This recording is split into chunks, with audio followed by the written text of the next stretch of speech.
morning, boys and girls. This morning is a special day in that it's Palm Sunday. And this morning we're going to talk about a story that you've heard in Sunday school. It's something that we discussed quite a few weeks ago actually. And I wanted to share it with you again because I think it's important. And even if you've heard it, it's still something that's good to hear about again. And it's from this beautiful book called Easter Love Letters from God that I found at our local library.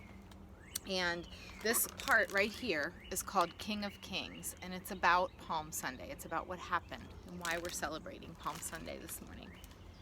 And I'll kind of hold it so you can look at the picture while I read. The donkey felt very special as he trotted down the road into Jerusalem with Jesus on his back. He had never carried a king before. The road was lined with people clapping and cheering. Everyone was there to welcome Jesus. Little children laughed as they waved their palm branches high in the air like flags. "Hosanna, Hosanna," the crowd shouted as Jesus passed by. He was the one they had heard about. He was the king who could save them from their enemies. But how would he do that? He wasn't wearing any armor, and he didn't look like he was ready for a fight. An earthly king would ride on a mighty horse, but Jesus was a heavenly king.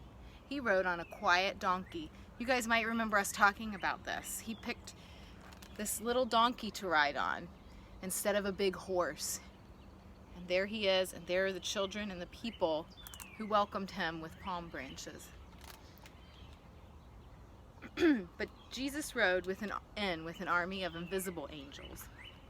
An earthly king would ride in, carrying gleaming swords and weapons. Do you see any weapons in that picture? No. No weapons. Jesus rode in carrying love, forgiveness, and peace. An earthly king would capture his enemies and take them to jail. But Jesus would free his enemies with love and lead them to heaven. So he didn't use swords. Instead, he used kindness and love.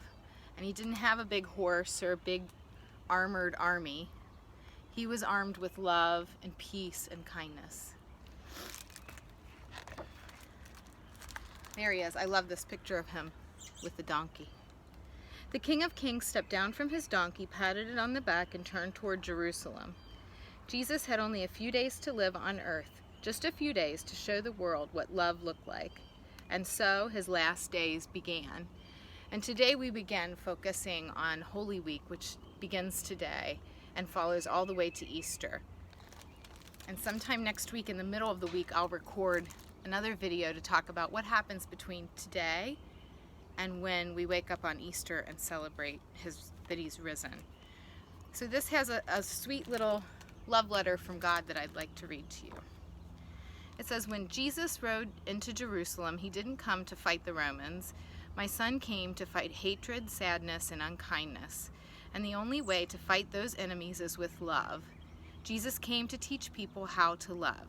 He came to heal us from everything that hurts us and to fill our lives with joy, hope, forgiveness, and peace. The more you get to know Jesus, the more you'll discover that this can be your life too.